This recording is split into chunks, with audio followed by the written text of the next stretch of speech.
So Paul has just shown us that if you take a degenerate ball of electrons, or a white dwarf star, there's a particular point where if you add one extra piece of material, the star's gravity is going to be able to overcome the pressure of the electrons, the degeneracy pressure, as we like to say, and the thing is going to want to run away and start shrinking to a black hole. Now, that is the calculation that Chandrasekhar did in a slightly more sophisticated fashion that ultimately won him a Nobel Prize. So you have just seen how to win a Nobel Prize about 85 years after the event. Well done, Paul.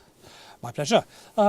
But how do we actually get a white dwarf this big? I mean, it needs to be pushed over the limit. You add that last wafer-thin mint to make it go bang. How do you actually get a white dwarf that large? So it turns out that most white dwarfs, like the white dwarf that our sun will eventually make, are going to weigh between 0.6 and 0.7 times the mass of our sun. Stars that are bigger, more massive than our sun, up to about maybe 7 or 8 times the mass of the sun, produce white dwarfs that are probably 1.2 times the mass of the sun. And that turns out not quite to be where we need to be. Where's the rest of the mass of the star gone then? If you've got a 7 solar mass star, it turns into 1.2 solar mass white dwarf. Where's it gone? So the center turns into the white dwarf and it blows off all the rest into a nebula, which we typically call a planetary nebula. Like the pretty pictures we saw earlier. Exactly. So we can get them up to 1.2, but that's not where we need to be. So it turns out there's a number of ways to make a white dwarf exceed what we call the Chandrasekhar mass of 1.4 times the mass of the sun.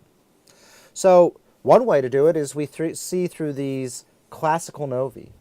So as you take material on or accrete the material and it blows off, sometimes the explosions are such that you leave material behind so that the star is continually getting heavier as it accretes material. So you might dump a certain amount of mass and there's an explosion, maybe 50% of it's blown off and 50% might stay behind. Exactly. And then more stuff accumulates and then you get slowly adding an extra layer after extra layer. Yeah, and that turns out that's often not the case. Actually, the explosion sometimes makes the star less. But there are situations where it can make the star heavier. We talked about earlier the idea that material as it comes onto the star can be fusing on the way in and deposited as helium. And it is possible, as you deposit helium, for that helium to essentially not be degenerate and burn on the surface, convert to carbon and oxygen, and in that way make a star slowly rise up to that magic 1.4 solar mass mark. So it's like a fusion burning star, but instead of the fusion being in the middle, the fusion's in a shell around the edge, but it's still burning gently because it's not on the degenerate level. Yeah, that's right. So the pressure can regulate itself. And then finally, we can have a situation where imagine you have two white dwarfs together that are orbiting each other. Now, you might think they would orbit each other forever, but it turns out that they are releasing gravitational radiation. They're actually making space go through and do a little whoop whoop, and that takes energy away. And over billions of years, those stars, if they're close enough to start out with, will end up merging. When they merge, you get a catastrophic event where two, maybe 0.7 or 0.8 solar mass stars merge into one big one, and so then you'll exceed that magic place and explode. Okay, so let's say this has happened. We've taken a white dwarf, we've added that last little teaspoonful of material, so the whole thing's gone over the limit, or we've done it more catastrophically by colliding two of these things together. What's going to happen now? It's going to start shrinking.